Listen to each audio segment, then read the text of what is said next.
Welcome everybody. This is podcast vlogcast number dun dun dun dun. Julius, put the number just here now. Look, put it there. Yeah, anything. Put it whatever number it is. This is Matthew Shaw. Matthew, tell us now. Tell for all those people out there that don't know who you are or what you do and why you're running for local government. Off you go, sir. That's a good question. Isn't it? Yes, it is. So my name's Matthew Short.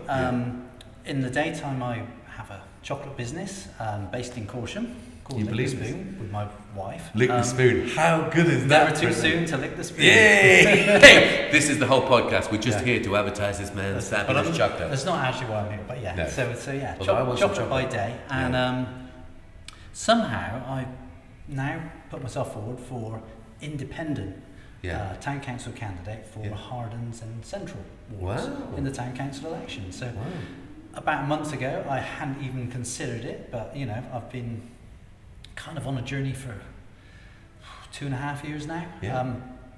I know you're very into sustainable development, and like everybody, maybe 3 years ago, was it now, the IPCC 1.5 degree report came out, and I was aware of climate change and sustainability, and particularly through, you know, supply chains in the deep, you know, the global south that we deal with in Madagascar. But I had no idea, you know, when they said, you know, we've got till 2030, got half emissions, you know, or we're in big trouble, and it just hit me between the eyes, you know, and I was, how is this not on the news every night, you know, at the time, and nobody's listening. And of course, the news being the news, it goes on to whatever, you know, cats up a tree the next day or whatever. Absolutely. You know, rather than what's the most important issue. I mean, as it turned out, I wasn't, you know, the only one, and everybody now pretty much, you know, is aware of it. And I started, you know, we've been on a sustainable journey with our business, but that kind of accelerated it. You know, I thought we've got to do something here in our business and in our personal lives. And I started studying with, there are lots of great online courses. Future Learn, I don't know if you've come across it. You can get free courses from universities around the world on climate change, you know, sustainability, anything you want really, and you know, free, and you know, my favourite price. Yeah, I just absorbed all of this stuff, and started to get, you know, kind of, I wouldn't say interested in politics. In fact, when I saw that you were doing a political broadcast, I thought, oh my gosh, am I actually getting into politics? Is this what this is? You know, which is I hate to tell you. A little bit. I hate to tell you. This is life. So this is life. This is what it looks like. Lost humanity, you'll be lucky. Carry on. Yeah. So. I don't know who that was, Julius, in case you're worried. That wasn't Jan Nicholson. No, it wasn't. No. It was, this is wait a minute, Dak. It ain't gonna hurt you. Just gonna be. Anyway, carry on. Anyway, carry on. So I'll tell you what I'd like to do, because I'm going to jump now. I'm reading this great book, I mean, and How to Be a Good Ancestor. And they talk about the Japanese future design movement. Which is 50 years usually or something, isn't it? That's it. And in there they often take, you know, one half of a panel who are making the decision, and you know, you make the decision as though you're in the present day. And the other half, they dress in ceremonial gowns from, say, the 2050 or 2060 and say, think as though you're making that decision in the future, and you usually find that those decisions are far more, you know, beneficial. Absolutely, there's a different set of criteria that people use. It's a similar thing when we sometimes do this with young people in schools when we're talking about sustainable development. If you were going away on a journey and it was going to be a year, what would you take? What would it be then, conversely, if it was a weekend? Well, it's interesting how the priorities change and what you might need when you think of a longer term or a shorter term. Same thing with the environment, same thing with housing and roads and everything else. So we can have this like, no, with one thing that they've forgotten to add into the calculus or the calculation about how much things cost is, how much do things cost to repair, i.e. the biosphere, the stratosphere, the environment. So there's never been a cost analysis of, you know, we're pumping out these gases, we're making these things, yes, and we're selling them, this is the raw material, this is the process, this is the wages, this is the profit, lots of it, thank you, good luck, God bless you. And that's how you equate it, and then you do economics, all ridiculous, all kind of made up and blah, blah, blah, blah, but they don't ever calculate the environmental damage and what have you. If you had to, each time you made something, and you make chocolate. Absolutely. So do you have, so what I'm saying is if you made plastic soldiers, for you to do it sustainably, so offsetting everything that you've done that is negative to create plastic, which is essentially what old dinosaurs, fossils, isn't it, or whatever it is, bones from the past, like trees and stuff and fossils. I'm just giving some sort of really bad geology lesson here. Point being is lignite laid down or whatever before. Yeah. If capitalism is such a great thing, the free market, if it ever really existed, you wanted to make plastic soldiers. If you wanted to do it in a sustainable way, each soldier, instead of being a penny, would have to be something like 20 quid or £10 or whatever. No one would want to buy them. Exactly, because they don't have, the true cost of them is negative, and you wouldn't do it. Back to you with your chocolate supply. What do you do with that then? How do you get your chocolate? What's going on? Chocolate, right? Okay, well that's a whole other journey. So chocolate. So first of all, chocolate is one of the worst supply chains in the world. It's just absolutely awful. Along with all commodity crops from they came up through the colonisation and by France and Madagascar and the UK and the Caribbean and the slave trade. And it's the worst thing is it's not changed that much.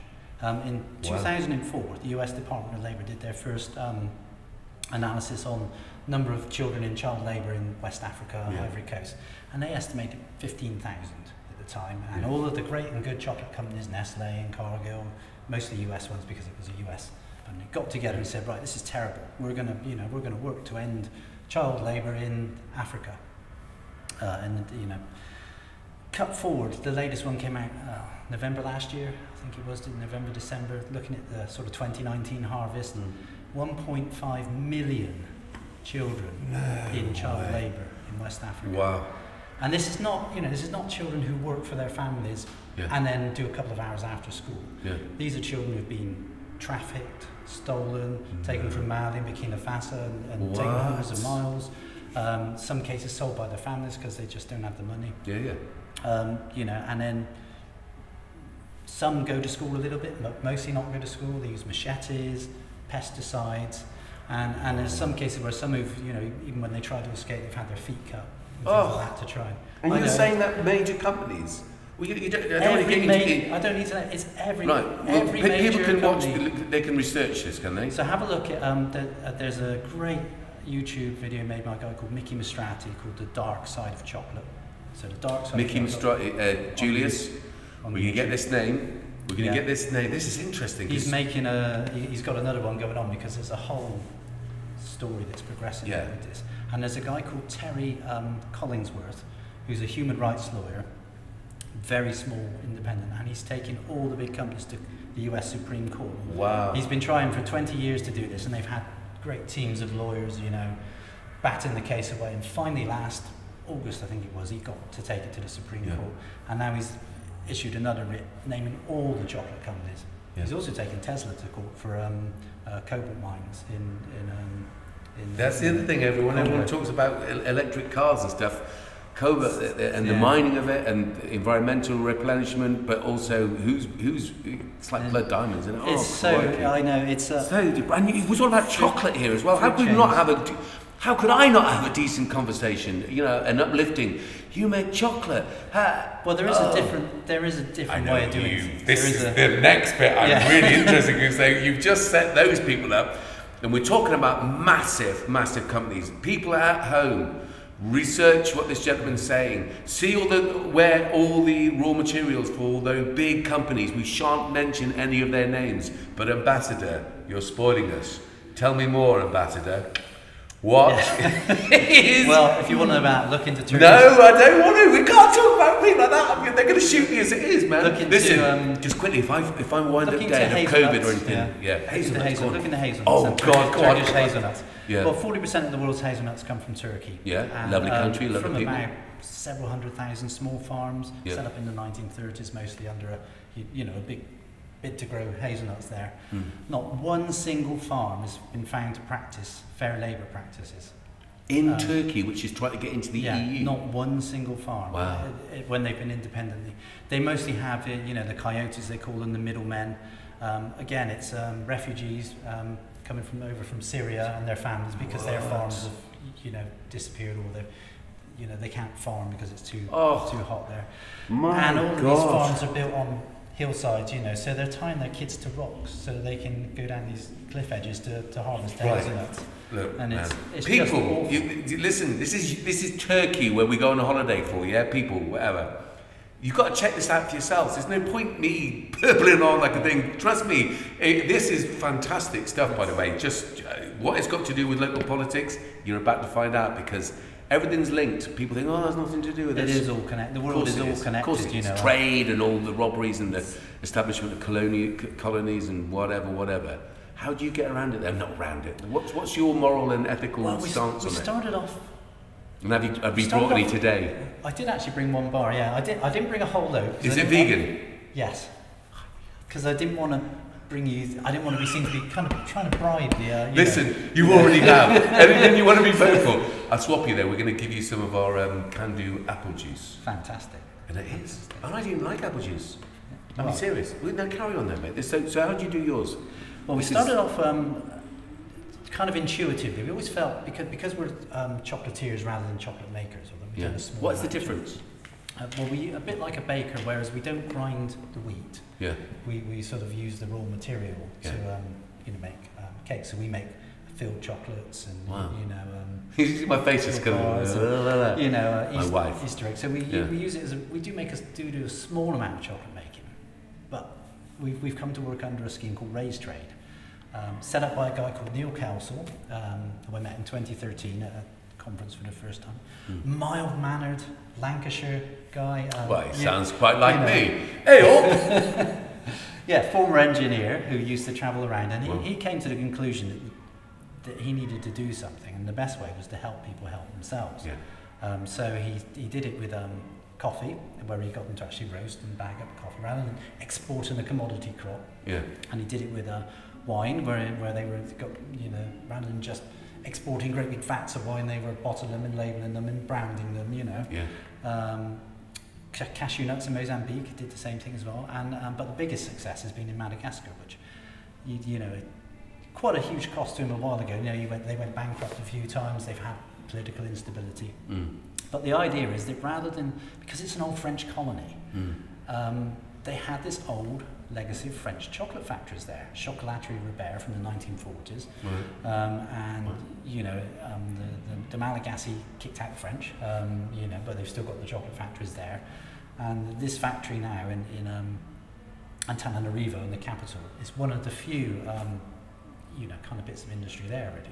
We were lucky enough in 2016 we got to go there and follow the whole trail through, and yes, I know, huge carbon footprint travelling there and all that, but what we've gained from it was I was going to say, there's an offset every time. I mean, aimless holidays, trips abroad, even Davos and Bilderberg people meeting up, forget it. But when you're doing, I presume, for your business... Yes, it was. And we wanted to... I mean, it was really to see whether what we were, saying and was actually... You're talking the talk, walking the walk. Exactly, Wow, fair play. I wish more people did that. And they got this... So they got this old, French chocolate factory there, and they've got equal women in management. It's family owned, wonderful workforce there, and it's one of the few places of employment. And what was really interesting is I was expecting the cocoa plantations to be incredibly poor, but really all the poverty gravitated to the centre. A bit like it often does. So there were kids making, as they do, footballs with plastic bags on the streets, and guys with huge oil barrels, and Nicholas, who was our their export manager, who took us around. He had an interesting story with the church, but I don't want to go into the church because I know you. My reputation goes before me.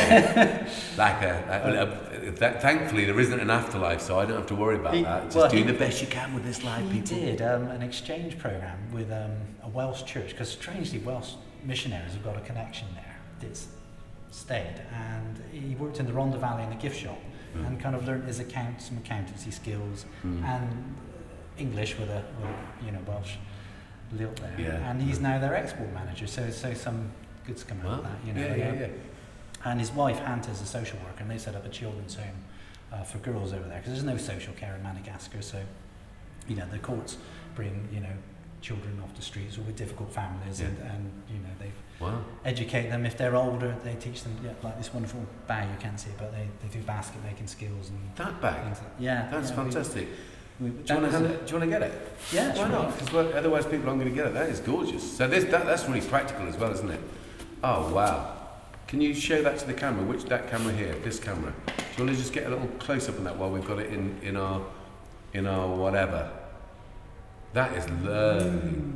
So this is made by the wonderful girls in the Akani Avoko Farava Hitra Children's Home in Madagascar. It was just opened just when we did it, and the kids in there, but there's nothing there, you know. Cool. And, of course, like everything, you know. You've got the chocolate in there? Yeah, actually do, along with various books I was carrying. Prosperity Without Growth. That's my good. Yeah. This is your own stuff, is it? Yeah, so this is actually made with vegan salted caramel chocolate. So lick the spoon. The chocolate the chocolate is made in Madagascar, and the great thing is the vegan chocolate. It's actually been great for them because they have no dairy herds on Madagascar. They've got zebu, you know. But long may it stay the same that they've got no dairy herds there. This job just got a whole lot better. I mean, I wouldn't normally eat anything. Yeah. You don't have nut allergies, do you? It's got cashew nut. I mean, hilarious. Wouldn't that be hilarious if I did people at home wishing I did? You know, I've been editing all those videos. Yeah. No, you can have half of it, mate, because maybe I should... listen, what I'm going to do is I have to keep some for Maya, because she'll see this and she'll say, I don't get it, you had chocolate, you didn't say it. I would have bought more, but I didn't want to sort of... Mate, I'm going to order some. I'm going to do... Do you want to take the bit out there without getting COVID? I noticed you've got Squeaky at Home opposite. They do occasionally stop a bit. Do they? Yeah. Oh, they're Squeaky at Home, great. So they do our laundry as well. So. They do your laundry? Yeah, in a factory. Cool. Do you mind? I want to do it while we're on the thing, if you don't mind, instead of doing a post afterwards. You continue, sir. You are my favourite guest so far.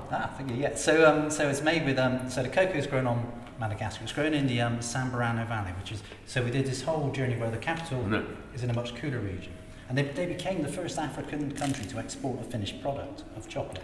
Because, you know, you can imagine the logistics of not just the political situation, but trying to, the heat and doing... Refrigerated. So the fact they can export a finished product at all is amazing, you know. And we were lucky we followed this whole journey to You've been at home, yeah? Caution. Is your shopping caution? Factory there. Well, we call it factory. Do you supply this to... Allington Farm Shop locally, Squeaky at Home have a little bit, Cousin Norman's occasionally. Cousin Norman's? Sometimes, yeah. Oh yeah, great. Oh no, okay. I don't think they've got any at the moment. They do. No. That's going to be that's our in Can Do. Try and support as many local businesses. Obviously, Squeaky at Home advertise them anyway, and sustainable ones. But Cousin Norman's unbelievable. They're great. They do a lot. Oh yeah, they do a lot for the community as well. But I liked, when we could, on a Friday, to go out with a young person to Cousin Norman's, get as many vegan alternatives of everything, from the savoury to the sweet. Yeah. I've just added another little order to that list. Fridays are going to be my days. I'm going to be 28 stone before the end of this video, if I'm lucky. That is absolutely fantastic. I mean, the great thing, it is, and you know what? There are an awful lot of vegan chocolates, and I won't mention any. We tasted so many that taste like cardboard, you know. You know, and we were kind of thinking, oh God, we can't find anything. We were going to make our own. We'd done quite a lot of research, and then Nicholas managed to get a visa to come to a trade show. It took him 6 months in like multiple bank references and people signing to say, you know, he was just coming for a trade show. It was crazy, really. And he bought this chocolate they've been making, and he said, we've been making cashew chocolate. And there's this Masaloka Lake region that become quite sort of deprived of biodiversity, if you like. And with the WWF in Madagascar, they'd started to rewild the region, and they planted cashew trees sort of 5 or more than that years ago, and they were starting to harvest them in a very small way, and incredibly difficult. I mean, they're the devil's fruit. I don't know if you've seen them, but they're kind of incredibly hard, surrounded by this, you know, caustic sort of oil. I have, you know, cashews. I've seen lots of different. I've seen some things in my time. I've seen pineapples going wild, mangoes. I've even seen a stick insect in the wild.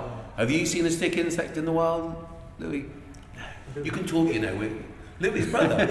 I'm talking to Louis at home. Louis, I know Julius is here, but Louis, have you ever seen a chicken day? Wow, Louis. September, October, no wonder. That's yeah. What do you mean? Oh, right, okay.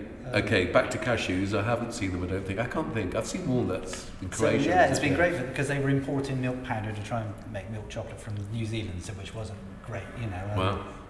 And so the vegan trend has really helped them. Yeah. That's good. I mean, I'm not ideologically a vegan. I have a plant-based diet, and there's, you know, for anyone out there that's what is the difference? I'm sure there's loads of difference, but just on a health level and an environmental level, having a plant-based diet is where you get a kind of because that's the personal changes we can make and have to make are about recycling, all that sort of good stuff, where we source, how sustainable, how ethical as well, moral and all those good things. So to take that as a warning to anyone out there who sources stuff, child labour, all that sort of ridiculous sweatshops. It's so everywhere. It's Isn't really, it? Absolutely. Any food chain you unravel. It's so sad. Yeah, it is. It's terrible. So how can you guarantee? So this is fair trade without having the marker on it, isn't it? Yeah, raised trade. I mean, we call it. And the reason being, it's it adds more tax because they're not just exporting a commodity product, which might give you 6% of the money retained in the country, and with fair trade about 7.5 with a dark chocolate bar. This is Oxfam research a few years ago. But with raised trade, you go up to about sort of 35%. You know, because you've got all those extra employment. You're not just employing people to harvest. You're employing people to work in the factory there, and you know, export and marketing and. All of those things, and the tax revenue stay in the country. You know, so. Were you satisfied then when you went across there that the setup they were just putting on some sort of show where this is great, weren't you guys? This is great. We had access to pretty much everything, and we still do. I mean, we still not that I've been over there, but we work with we had to get money over there. Because we decided we were going to support the girls' home, and they were desperate for money because they had no way. Did you really? And initially, they said, well, we can do direct wire transfers, but of course, it's possible, but you know, money can easily disappear, and you want to make sure it's going in the right place. And also, our accountant wasn't particularly happy. The money would just be disappearing like that. We found a charity called Small Steps for Africa, very small, set up by a lady called Charlotte Baker, who's in the World Health Organization now, and she was already working there in a different home. You know, and we've been supporting them partly with, you know, they made some of these bags which were incredibly expensive because they were only limited. You know, and things like that, and also we give them money each month to, you know, take the girls through school, and you know, they've had their first, you know, the girls become midwives, and you know, you want to become doctors, scientists, midwives, teachers, agronomists, you know, those kind of things that really, you know, actually put back into the country. Wow. So you're quite incredible. You're quite incredible. Is there any chance we can have a visit one day with our young people to your factory or wherever it is over in Washington? Sure, yeah. And then maybe make some sort of link between the young people that you're supporting in Madagascar and people do exchanges there, you know, because they've had all sorts. They've had a hairdresser set up a hairdressing salon. They've tried to set up a restaurant over there. You know, lockdown was difficult for them. It's affected them in different ways because they've got a very young population, you know. I think about 50% of Malagasy are under 25 or something like that. Well, I'm going to get on marvellously with those people because I am officially under 25. Oh, you'd love it. Stone. You'd love it, yeah. That's old money. It's a weight thing, mate. I'm doing the weight jobs again. I am overweight. Right, genius. But yeah, they're open to you know, people going over and helping, you know, giving skills. Mate, listen, if you've seen how many so we've got a tri-cultural exchange, all going to be offset, carbon's going to be offset, you know, planting trees with the wonderful Avonese trees if possible, and whatever. Do you know that initiative, Avonese trees? Yes, we've done a bit with Have them. you? We've been to Hazelland and wow, you've been there. It's fantastic, yeah. I half went there. When I say half went there, we went there and I had walking boots, and then Sue, the lovely Sue, told me, well, it's quite waterlogged. It's quite waterlogged, isn't it? Yeah. But a young person in Donnelly went back and got their Wellingtons. I didn't get to look at the whole site. inspirational stuff. Yeah. So what would your connection be with them then? We heard about them just locally, you know, through Nick Murray, who's on the council, does a lot of sustainability work, and he seems to know his stuff. How come? So you know Nick Murray? Yeah. I've read lots of stuff about him, and I get the complete impression that he knows his stuff. Why is he not zero Chippenham? And why hasn't he been made head of everything in Chippenham? Probably because he's independent and maybe not. I don't Julius, know. I want you to be looking at my face during this edit and going, because he's independent. Do you see now why I keep going on about this party politics? It doesn't make any sense. This guy, Nick, if you listen to this, then you must be having a really bad evening, or whatever. You must be bored, because I know you're an intelligent guy. But I'd love to talk to him. Yeah. I would say talk to him. I'd like him to talk. I'd probably let it shut down.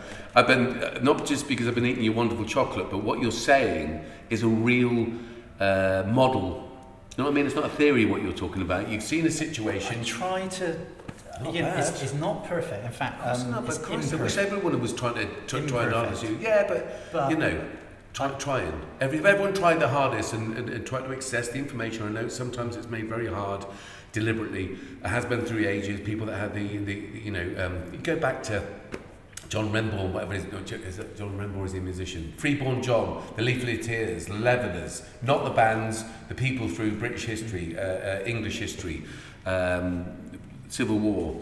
Not that I'm purporting a civil war. I'm purporting a levelling up, though, in the way that Boris isn't. So what I'm saying about the Leafleteers is, back in the day, the reason why the elites could rule is because they could communicate. They knew how to read and write, and a lot of them were through the religious schools and what have you.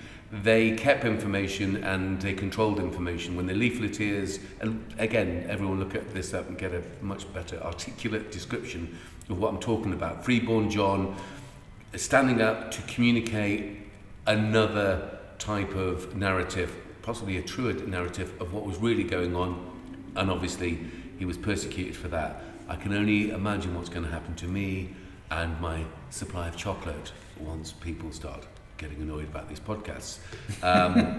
But we have one life, people, one life. Exactly, so you've got to do your best, and I really admire what you're doing now. So you've checked that out, you've travelled, you've looked at all this. I'm really chuffed on saying that. not that you just brought chocolate, but that had you just you brought chocolate, this was your business, I would have asked you about the supply line and how sustainable it was and the ethic. Everybody. Of course. You know. I don't mean you. I mean everybody. Because any supermarket you go into who says, "Oh, we're sustainable," and put it out there, and you look along the shelf. Yeah. It's not true. Would it help then I've met all of the big buyers. I met all of them. You know, when we went plastic free several years ago. So that in the wrapper's plastic free. That's home compostable, the one in there.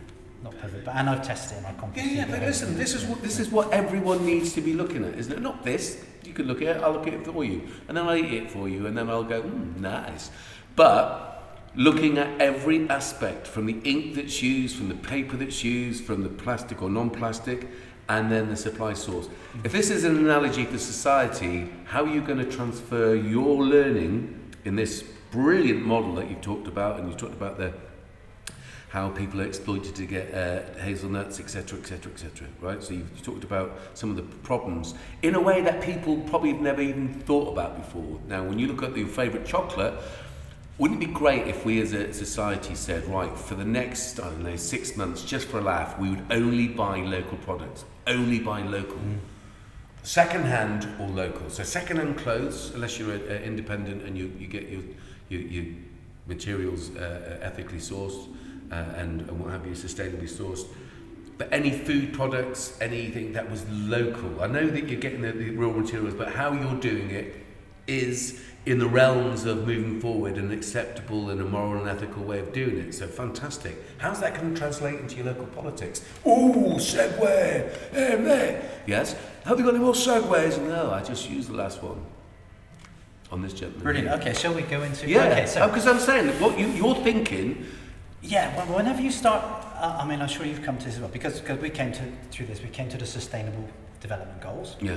And actually, there's a whole Colombian connection I could go into about that. It's fantastic. Yeah. Talking about cocaine and You talk about there's another story I could go into, but yeah. It inevitably brings you back to how we got here, doesn't it? As Yeah. you're saying, how do we get here? And that brings you back ultimately to kind of growth and GDP and the way our economy works. Yeah. And if you go back, I don't know, where did GDP come from? You go back to the sort of time of 100 Keynes. years ago, the Great Depression in the States, and Simon Kuznets came up with this measure of measuring the size of the US economy because they wanted to do that. And then that kind of expanded, other countries started using it as a comparison, and then in the Second World War they incorporated military spending into GDP. Yes. And we suddenly became on even 53 years ago, Simon Kuznets himself said, this only measures a very narrow part of our society, be careful how you use it, and paraphrasing him, but he did warn. And yet somehow, every day on the news it's, the economy's grown, and we think, oh, fantastic, that's great, and then it's shrunk by 0.1%. And yet, why is that, even, Senator Robert Kennedy, was it 53 years ago, whatever, talking about GDP, and I can't do the famous speech, but he said, it doesn't measure the quality of our lives, doesn't it? The state of our marriages, the passion, everything that makes life worth living.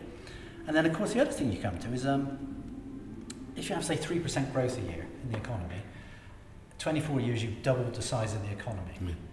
And if part of that is on extractive growth, minerals and things like that, suddenly you're extracting, twice as much every 24 years as you were before. And what do we know? 1.5 planets worth of materials we're extracting and more. So that can't go on. That's a big problem. And then the other thing is, if you look at, you plot GDP again, you've probably seen this curve against the social progress index. So social progress, things like health, education, well-being, good employment, all the things that make life worth living, and you've got that on one axis, and then you've got GDP on the other, and you plot different countries. So you start off, you've got an exponential curve that flattens off, and down here you've got Burkina Faso and Nigeria and Mali and all of the kind of West African countries. And then you go up a bit, you've got Colombia and the kind of Central American countries. You've got Costa Rica that's kind of bucked the trend somehow. It's not got a huge GDP, but it's great social progress. Great story on how, I'm sure you know how that kind of happened. Well, no, but we should talk about it, because then people get those models of things that. And then you work. flatten off, so you've got the sort of Great Britain and United Kingdom here, and then over this side you've got the the Scandinavian countries, Norway, Sweden, who Finland with their education as well. But the important thing is, for developed countries, the curve flattens. Yeah. And so no matter how much we keep growing and keep pushing GDP and growth, it doesn't improve our social progress that much. All the things it actually mean, and what the economy is for, as you said. What is the economy for? We've got this one narrow bit of it. Yeah. And that took me around from Sustainable Development Goals, which encompass a load of those, to economists like Tim Jackson, who wrote a great book, Prosperity Without Growth, and was saying all this stuff about 20, 30 years ago, when it wasn't kind of fashionable. But even Mark Carney now, you've got Mark Carney doing the Reef Lecture, saying actually we've got it wrong. What we value, is different to sort of financial. GDP is an interesting one. The economy is an illusion anyway. It's, people get it. These stock markets, they're essentially gambling, aren't they? Any church or any local organisation like Borough Lands or whoever, gambling people's money, or the money that should be going to the poor, on the stock market, forget it. Local government, Wiltshire, should not be investing in these ridiculous pensions. I mean, look at anyone that's got a pension out there and hasn't had their pension reduced. It's like, that's how you're being ripped off. It's appalling. Yeah. Don't play that game anymore. It's the thing. But GDP, you can cheat GDP. I heard somewhere that if I paid you £20 to hang out my washing, I don't know why I do this, but you make such lovely chocolate. Have you seen me? If you've seen how I do it, you go, I can see why you do it. Yeah. And you paid your next door neighbour, and so on and so forth. For the £120, our GDP would be massive, because everybody would be doing something. You'd be paying £20 to your next door neighbour, and so on and so forth, till everybody's basically hanging out each other's washing for the same £20. So where's the GDP then? It's like everyone's employing these people. There's like, nah, it's an illusion. Work that out in your heads at home if you can get that. No, you don't have to do it, Julius. You can just work out what the next edit would be.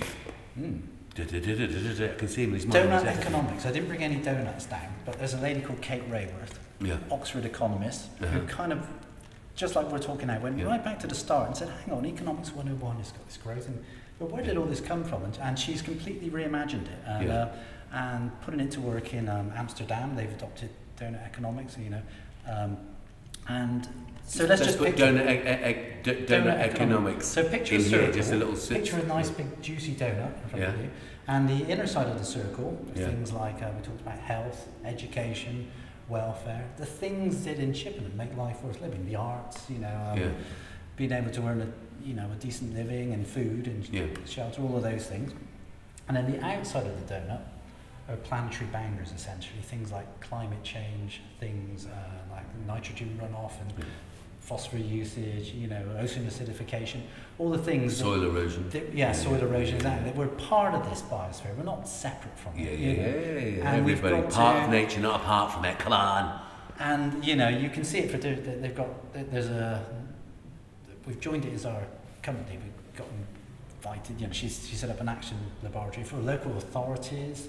Really? There's actually a talk she's doing on local authorities, and a whole plan that local authorities can adopt as to how you could implement donut economics at a local level. And the point is to stay within those boundaries, so that we bring everybody, like the children you work with, into the safe zone where we all have, the things that make life worth living, but we're not actually destroying the very environment we live in. Which is part of what's got me so angry about what's going on in Chippenham at the moment. Right, so is passionate, that what, maybe passionate. Yes, I mean anger. Save that for people like myself who haven't been educated and are likely to do anything at a drop of a hat. No, I'm not. Of course not. I've over many years and great mentors, I've changed, been able to, and that's why I have great belief in a type of society where, given the right circumstances, everyone can prosper and thrive. The economics, capitalist economics and everything else have just created conflict. It needs to evolve. Absolutely. Absolutely, crikey. It was 20th century problems it was solving. Absolutely. With when everyone thought that the game, for me, I think maybe people might understand where I see it. It's like, you come into a room and everyone's playing Monopoly. Now, sometimes people play Monopoly where, I don't know how you play it, there's the quick game and there's the long game. And the quick game, or the long game, is you go around and when you land on it, then you barter and you do it, right? Okay, well, everyone's starting off with the same thing, and it's the luck of the dice. We used to play it that you would distribute the cards beforehand, before you start the game. You distribute all the cards, you deal them out right? Then you look at them and you think, I've only got two, I've got one of them, and you barter before you start the game. So before you start, all the properties, not the houses and stuff, are sorted out. You know what you're dealing with, right? Someone's got Mayfair, someone's got Old That's Road. right, because you might have Park Lane, I've got Mayfair, but you've got Venn Street, and we go, oh no, okay, I'll give you that, because I'm thinking, actually, if I give you Mayfair and you give me, I don't know, some chocolate, I will kill you, have a think. But if I come and stay there, we're going to... My son plays like that. Well, he plays like a proper capitalist. Unfortunately, though, that's not either of those ways. What actually has happened is, let's take it just from. I like to take it from the Norman wisdom. Not Norman wisdom. That would be ridiculous. Although there are certain similarities between certain politicians and the ability of Norman wisdom to hold down his hat. Anyway, the idea. He was big in Albania, wasn't he? Yeah, he was, wasn't he? That's crazy. That's another podcast. Why? Instead of there being any hope of anyone acquiring Mayfair and Park Lane and Bond Street, etc., that's never going to happen in the game that has gone before. If you were to look at how our society, essentially, we and anyone else that's worked, paid rent, mortgage, anything you can, whatever we paid for, we're invariably, it's all been filtered back into a 1% elite that sit around and, well, I say sit around, they sometimes ride horses and chase foxes and they do all those sorts of things because they're bored Essentially, it's like, what are we going to do today? I don't know. We know what Prince Andrew does, so, not anymore, purposely, bless him, he's there with his mother, and they're all having a lovely time. And it's even more important for all the years of having Philip around, Philip, remember Philip, everyone, there's no way that family is racist. No way. Just please don't go over the history of the royal family and look at everything Philip has ever said and think, what, they could be racist? Couldn't happen, could it? No, of course it couldn't. No, it couldn't. Anyway, back to Monopoly. Essentially, we're playing Monopoly. We're never going to ever own Mayfair, everyone. Now, that's not me wanting to say, therefore, steal Mayfair. No, just equitably share it out. And let's not play Monopoly anymore. It's ridiculous. Everyone needs a home. You shouldn't be able to have 2 homes unless everyone's got 1. So that system is redundant. And if there's not going to be a massive conflict, once all this unemployment comes out, once everyone realises what a shower of lunatics were in charge at the wrong time, we're going to have major problems in our communities. So I agree with you, I understand, you're not being angry, you're just being motivated to stand up and be counted and do something and go into these... Angry at the decisions that are being made. Yeah. So I looked at the carbon budget for a start, because nobody, although they've declared a climate emergency in UK government, Wiltshire Council by 2030, Chippenham Town Council, well done to them, by 2030 as well, to get to net zero. No one's talking about the carbon budget, and so I started looking into this, and I pinged a couple of people on Twitter. Chris Stark, head of the Climate Change Committee, he put me on to Mike Berners-Lee, who does lots of carbon footprint analysis. He's done Tim Berners-Lee. Tim did the internet, yeah. He's the go-to carbon. He sent me the analysis of the Cumbrian sort of coal district and coal mine district council. God, people, are you sorry? Yeah. Anyone that's become, it's like, are you crazed?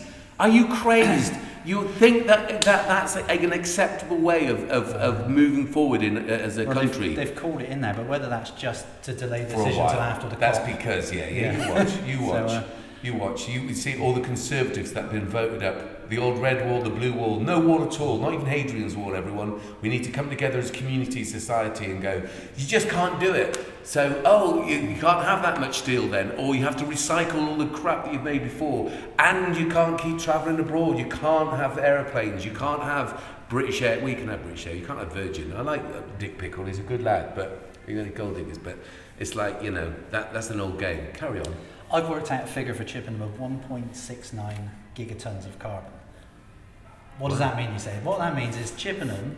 I feel quite full. Yeah. Its fair share of the world's carbon budget to stay within the 1.5 degrees level that we all say is fair. 1.69 gigatons. That's what we can afford to burn in our daily lives, heating the houses, going to and fro work, building new materials and houses. And then I started to break that down. So like the neighbourhood plan gives you commuting distances and how many people commute. So you can project all that up. And so many sort of 100,000 goes in commuting, assuming we go down to all electric cars, another 200,000 tonnes in everybody in Chippenham getting electric cars, let's say, because we have to do that, or some kind of net zero transport. And then 400,000 in heating the houses, until we gradually decarbonise. And what you find is there's not actually much left. And then you look at the house building that's being proposed, 7,500 houses, plus the local plan that has thousands more, all on greenfield farmland. And based on just current, building skills, because I've seen nothing that says we're going to do a net zero build. Very difficult to do, possible but difficult. We blow our carbon budget, so we can't do it. We can't build these houses and make 1.5 degrees C. It's impossible. Philip Whitehead, I know that you've got better things to do than listen to any of these podcasts, but I'm sure someone in your whatever will tell you. Listen to these geezers, mate. Listen to these. How have you come to the conclusion that that this could possibly be a thing? I would I love you. I want to just say that. I love you. I've never met you, but I love you, and I want you to think different things. You're not in power, mate. You're just one of our community, and if you make the wrong decisions on this, you are going to regret it for the rest of your life, quite obviously, because no one's ever going to forgive you. If you sell our community down the pan because you think it will be politically expedient, you will not have, for the rest of your life, my love in your mind. I don't think we should release that as a song. I want to embrace everyone in our community once we've all... Have you had your jab yet? You're too young, aren't you? I just had a text, actually, just as I was coming here, saying from Rowden, saying... From Ireland? Rowden. Oh, right. Yeah, you've got the same thing. Yeah. They texted me yesterday, but I'd already booked it in Swindon. I like a bit of Swindon. I did a test yesterday though, because the kids have gone back to school now, so we've all got these. Yeah. Well, we're key workers, so that's it's one of the only tests our kids take. But yeah, the other thing, I mean, so supposing the worst happens, and let's say we get warming and we don't do this, so we get to 2050. You can go on the Met Office website. They've got a weather forecast which includes this area for 2050. It's not a prediction. It's just one of the paths we could take. We can fix this if we act now, but there's a possibility. And you've got things like it's 40 degrees C in the summer in Chippenham plus, and those construction workers who are now probably over in Swindon because we joined together can't work outside because it's too hot, and the railway station shut because the railway lines have all buckled with the heat, and Birdsmarsh's housing development probably sunk about 10 feet because of all the grounds drying out and cracking, and this kind of thing. And, in India, it's too hot for the farmers to go out. They just can't farm, and our food supplies globally are disrupting. So luckily, we've got all this farmland. The future generations, and not just you, yourself, don't worry about it. As we're growing Mediterranean crops now. Don't encourage them. You're right. We could, but that's what I'm saying about the county farms, as in our people. We own them.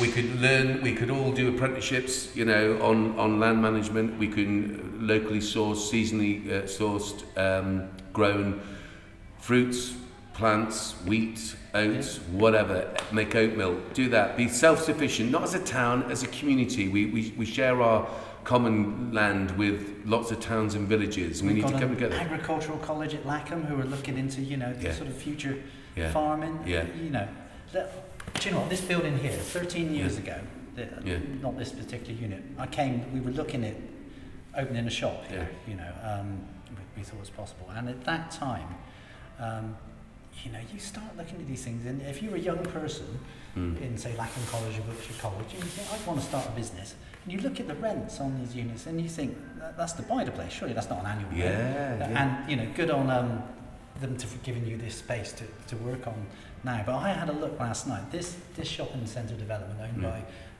Eagle, I think it is, and I'm sure they're lovely people. I dare say most of it's held in the pension fund, because we're putting money into wealth to go on. And the rents are still the same. I mean, even after this crisis, you've still got half a dozen units, I think they're empty, that they're offering here. 10-year leases, upward only rent reviews at 5 years. This is like the 1980s, this is, and how can anybody, the only people who can afford these kind of units are the debt-ridden businesses that we've had that have been kind of going on the gravy train that couldn't carry on, Patisserie Valerie and all of, the lovely shop that was here, and it's, we're going to have to reinvent this. Absolutely, but so for there to be some optimism, we are infinitely able and adaptable. Absolutely. Am I going to be a doom radio? No, you're not. You weren't. I think that a lot of the things I say. Let's project forward, 2030 exactly. here. Future planning is a really important thing. Yeah. I don't think you're being really realistic, and you've got your own business. It's not as if you've really put a little time and effort and thought, and you've decided to, and rightly so, to do it ethically, morally and sustainably. That's all I'm asking of all these people. And you're out there thinking, who the hell does he think he is? Try and do 23 years of what I've done. Any of you out there, right? Working in inner cities, working in prison, working wherever. And looking at that and then saying, and look at the decision makers and understanding they're so far removed, they haven't, that you end up becoming an advisor to them, which I did for free because I knew that I had the information that they didn't, right? So I'd go to the Home Office, go to this place, and they were charmed. Oh my God, it's lovely having someone such as yourself, Edward, who's coming in. I'm saying, because that's the sort of person internally who I am. Again, I get it. They're representing us as a whatever, and they can't be out on the streets or working on the front line, if even sewer workers, and I say sewage workers all the time, I just think people forget the infrastructure, all these amazing people doing these jobs that most of us wouldn't even want to even think exist, let alone do them. I always say it about refuge workers, always say it about shop workers, doesn't matter what shop, I always say it about, obviously paramedics, nurses, and I mean, come on, what about the 1%? Have I said enough now, anyone? 1% for nurses, what does that is just crazed. And then, bless the royal family for allowing there to be this soap opera going on to distract us from the fact that we've got people in government who think that after they've been put through these nurses and doctors and what have you, been put through such a ridiculous trial, mainly due to the lack of ability, forethought, planning, empathy, you name it, intelligence, whatever you want to call it, that enabled, instead of the 20,000 people, I don't even think 20,000 people should have had to die of COVID. If we'd have just had people who had some understanding and empathy, we wouldn't have gone through this thing anywhere near as bad. So moving forward, I don't want to have to be chasing Philip Whitehead or anyone around the county calling him all the names under the sun because he has potentially destroyed this land for my children. I would hate to be motivated to do that. I want there to be an equitable, peaceful, non-violent solution as a community, not just in Chippenham, obviously. What are you saying? You think there's going to be an armed insurrection in Chippenham? Not armed, but the idea that all these planning decisions are still being considered is like, no, all bets are off, you lunatics. It was off anyway. If you're really going to, and you brilliantly. It's crazy. It's crazy to be thinking, this way still. Yeah. And I printed out paper yesterday. On recycled paper. Yes, it was actually. Yeah. It was. Yeah. Fair play. We can't afford recycled paper at Gandhi. Yeah. We don't get core funding. I'm serious. We can't. It's such a thing for. We don't get core funding. It's like. There's the organisations in this town that the town council, borough lands give money to. They don't do anything really to help, particularly the underprivileged. Willy-nilly, little groups here, do a bit of theatre, do whatever. It's like, oh really? You're giving all the money to these nice little groups, bless them, whoever they are, right? They are not key workers. They were not working through this pandemic. And if you look at where the town council and where borough lands give their money pre this, you think, what? You think this is just willy-nilly, giving it to people that bless them, that do not do it for the greater good. You know who I'm talking about out there. When you become, do you hear I said that? When you become councillor. Well, I think it's crossed for our community that you do. Because anyone that's got you put your money where your mouth is. I'm going to try. Yeah, but you see, you could just sit back, couldn't you? You've got. It's hard enough running your business. Yeah, I mean, I've contemplated going for Wiltshire as well. But as you say, if you're going to do it, you've got to really do it well and put everything into it. Listen, I would back you all the way. I would back you. I don't know what that actually means. I mean, I'd eat all your chocolate. If it's your chocolate being eaten, you're worried about. Say, hey, wait a minute. What are we going to do with this chocolate? Wait a minute. What if that Egypt from Can-Do? Give him it. I don't know who this guy is, but apparently he's from Dublin. What's Conor McGregor? Conor McGregor. Come on, Conor McGregor. Maybe it wasn't Conor McGregor. Yeah, I know what you're saying, but you've gone to trouble to research lots of really important things. My brain has exploded over the last couple of years with, as you say, trying to do stuff as much as we can. Yeah. I even wrote a book. It's another story. You wrote a book? Yeah, I mean, I had so many ideas going from. What have you read it? What is it? Where is it? I read it. Cool. Have you read it? You've read it. I said, have you read it? You are something else. You're something else. I'm perfect. I'm not trying to sell the book. No, I am. I'm trying to sell it. I want everyone out there. This is the whole point. Is imperfectly sustainable, and it's really just about our journey through Madagascar and how to be imperfectly sustainable. But it's very positive in terms of. What's your strapline on that? What does it say? Statement of planet. one step at a time. Saving the planet one step. Pose for it. Yeah, come on. Let's do it. That can be the actual thing for it. I didn't come here to No. I don't care if you did. I had to thank my wife for the imperfect sustainability bit, Diana, because... If you think that's the only thing you have to thank your wife for, mate. yeah. Diana, I've never met you. I can see there's been a lot beyond the background. We know that, don't we, as men, even if, I'm not quite the man... Yeah, other men. Well, she's the other half of the business. She's the creative force of the business. My son took the picture, actually. That is actually lovely. Do you know, it's funny. I was going to say that image is lovely. Yeah, good. Is he? How old is he? 15 now. 15. So where's he doing work experience? Can do art. The chocolate factory for a start. He loves music. Well, we do music, we do film, we do photography. Why doesn't he come and do some work? Why doesn't he just come and do a project on sustainability with us? He'd love to. He'd love to. He's going around, photographing. Is he? Time at the moment, yeah. Oh, okay. Now I'm being serious. Yeah, music. Music as well. Well, you've got our number. I'm being serious. Definitely. We've got a studio there. He's in a band. He's in Nifty. I suppose actually in several ways. In the Bath Youth Folk Band. Nifty were the National Youth Folk Group. You'll see them at the Folk Festival a lot. So they've had hopefully we'll see that. Maybe next. I'd like to get that back on the ground because it's such a great community thing. It's amazing. This is the thing I'm talking about. So I usually run the caravan site. Well, I don't run it, but I'm the guy on one end of a long piece of string marking out all the, when that is welcome here, the happy campers. When that is here, you see people from all over the country. I mean, I love folk music, and I love all sorts of music. To be fair, but I don't make real characters. But I mean, there's a guy. Do you know the guy, Mr. Red? And he dresses all in red. And he has this red little kind of Robin Reliant camper van. And he just appears there, and you just think, it's that guy under the tree. This is Mr. Red as well. Don't worry, don't worry. He's always here. Yeah, he's got a sniper rifle. Don't worry if you haven't done anything to offend him, like mixed his colours. Folk Festival. Yeah, absolutely great. Come on, people. Chippenham comes alive, doesn't it? Yeah, and I think we need to make more of that. We need to make it easier for the people. Is it Bob Berry that's retired? He's handed over, isn't he, to these geniuses. And actually to an ex-Nifty. And of course, because they're passing tunes with Nifty, the way they work, they go 18, sort of 10 to 18. Yeah. And the older kids train the younger kids in music and dance. Brilliant. But they've tried to do it on Zoom for the last year, but it's not really better than nothing. Better than nothing. Try. It's got to that point. We've just got to get them back together now. Yeah. That's just what I'm saying. This is anyone to listen.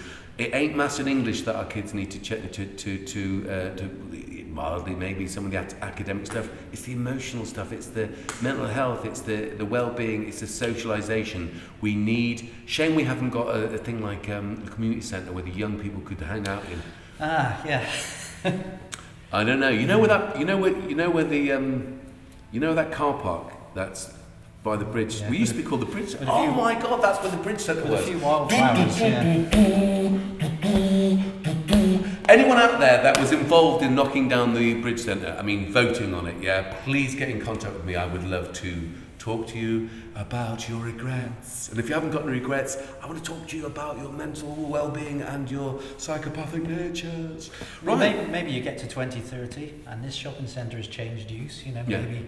I'll never get to 2030. We all know this, don't we, I'm not saying this happened, the Chippenham Town Council would buy it, or the people who own it would suddenly realise that rather than doing the leases for pension, that actually if they reduce the rents, they could have can-do arts with your arts festival, Mad About Waste, is it? Who do they do the upcycled fashion? Oh yeah, listen, there's some genius organisations, individuals in organisations in this town.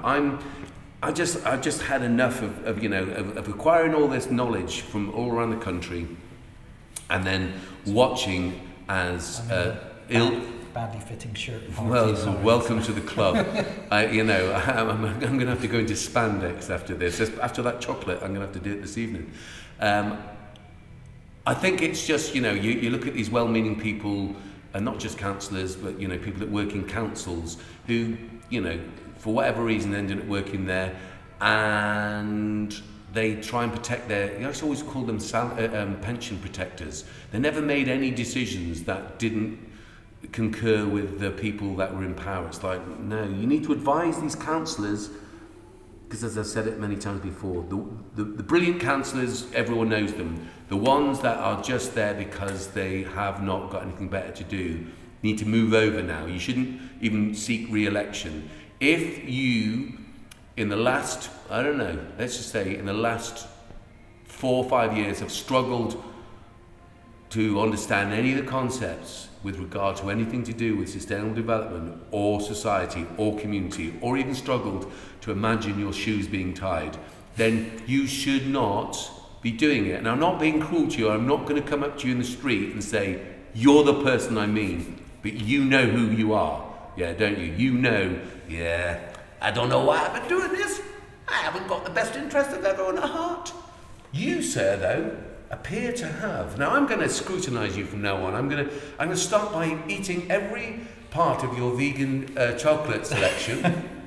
No, I wouldn't mind getting hold of that book. I won't read it, but I wouldn't mind getting hold of it. Oh, you can have that. No, I will not. I'll tell you who. Well, there's lots of there's really. a few mistakes in it. Like Doesn't matter. There's some brilliant people at Can Do Arts who are much more intelligent than me. Thank whoever for that. But they would love that. They will have, if we can get a copy of it, I will pay for it. You know. No, you can have it for free. I mean, no, it was I want to pay. I want to pay for it. What's me paying? How much is it? You just get how much is in it? your head, and you have to. How much is it? I think it's $9.99. You're, I'm not paying for that. I'm joking. Of course they will. No, I think a fair play to you. Writing a book, the whole ethical thing you talked about the supply of chocolate. What an unusual thing to be doing. I love it. I love the fact that you're doing chocolate in a way. It's bizarre because it's such a good Whether I would have done it story. again now, I would certainly not change anything I've done. Yeah. If I was going into a business now, I probably wouldn't go into that, and I'd do something completely different. You know. Well, what? Come on, I'll go into business with you. You know what you're talking about. I like it. But I've set up a little off-grid unit up at the end of the garden. I've got a little sort of solar power thing, and I'm playing around with this kind of irrigation system. And I'd love to do something that, you know, with Madagascar. I mean, to help them. Although most of what they need is really simple stuff. Yeah. They've got this, you know, slash and burn agriculture thing where because they don't know about composting, and there's this young girl who was on the BBC News who started to teach them how to compost. You know. And then the other thing, you're talking about valuing ecosystems, and you know how we don't value. Well, you probably might have heard of the RED Plus program, the reduced emissions through destruction and deforestation, where essentially in Madagascar they're using Air France carbon offsets to try and protect the Makira forest, which is this bit over there. And they're a bit controversial, these carbon offsetting, because the locals initially they kind of said, right, you can't touch any of the forest, you can't slash and burn it, you know. Whilst we spend several years kind of working out all the carbon in it that we can offset, and the locals are coming, this is great, but what do we live on? You know, what do we survive on? Isn't it? That's what I said about the rainforest. You got loggers, you got all these farmers. It's like, okay, listen, everyone, the world, all the world's government say how big is it? It's really important. It's the Earth's lungs. How much could you possibly make if you sold all that wood? How much could you make if it was a trillion? The world should be renting that off the respective governments, paying the former loggers to be stewards, and obviously the indigenous species, tribes should be left alone, and nobody should touch it. But for that to happen, you have to provide an alternative income for those that have. Yes. Right. Exactly. So if you do that, guess where you get it from? You get it from everyone that benefits from fresh air, from oxygen. Oh, that'll be the other 6.5 or whatever billion people. So as a tax, one tax I definitely would agree in is that the countries that are going to be stewards of the rainforest get given the money. They just do, but we'll do nothing. I don't know why they talk like this, but they can. They can talk like this. They can talk like this if they want to.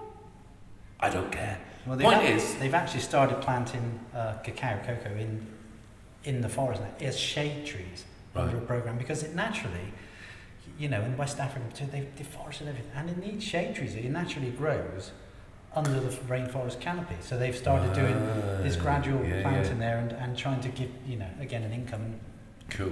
We'll see if it works. But but it's all these have to be tried. Everything hasn't been tried before. So if you've got in your head, if you just got old politics, royalty, all that sort of old nonsense, organised religion. I think Freeports, because we got to meet the ambassador. Dropping names. We got to meet. We took chocolates to the ambassador in Madagascar. He said, "Oh, I'm the ambassador. You're spoiling me, and you're doing it in an ethical and a moral way." Because we wanted to know about the deforestation, because we heard it going on, and the hardwood trees there, you know, they're illegally deforested. taken out via Singapore, who turn a blind eye because of essentially they're free ports, and they're off to China, made into kind of furniture that then go into, I don't know, various shops where buyers don't take any notice. I once went into a wholesaler, where we were looking, and they were quite proudly pointing out that these hardwood garden furniture was made by somebody on like the top 10 unethical list of the United Nations, and we didn't do business with them, needless to say, but it's kind of like, what, so I'm a bit worried about free ports and what actually they might bring to the UK. Oh, double-edged sword. Of course it is. The whole anyone that was fooled into voting or not around Brexit, they'll get it now. It's like, they only just what particularly the elites, and the Conservative Party represents the elites. It's so if you're not an elite, you shouldn't be supporting them or voting for them or representing them at any level. Anyhow, they want to have free rein on how they control the workforce. They don't care about Morris dancing, they don't care about tradition, they don't care about anything. They care about the bottom line and how they can do less and get more. That's why they own all the land, that's why we have to pay them, rent them. We are being milked. And I, for one, have had enough of it. How long have we had, young Julius? 108. 108. It's got a long time, yeah. Well, it's beautiful, mate. Listen, I could go on well. And rightly so. But what I think we do is you come back anytime you want. What you're doing is great. We'll put this out. You can utilise it how you want. Hopefully, people out there are finding it mildly useful because this person here has checked it all out. They're doing it. They're walking the walk. They're talking the talk. They're probably dancing the dance, and they're making the recycled T-shirts, ethically made, ethically sourced, no sweatshops. This is a wonderful man. If you have who are you representing? What's your Hardens in Central? So Hardens. It's kind of the main bit. Cool. I do have a website, imperfectsustainability.co.uk. Imperfect Sustainability. .co.uk. Yeah. Which was for there's been hijacked. There's a domain I had, and I've rapidly hijacked it for town promoting what I believe. And why shouldn't you? My nose has just exploded. You should, and everyone should. You got no party behind you, so the more power to your elbow. No, my flyers are very small. If I get less paper, less ink. There you go. So again, and pain. But fantastic. Any way we can help you, because I believe that we're helping the community if we're helping people communicate.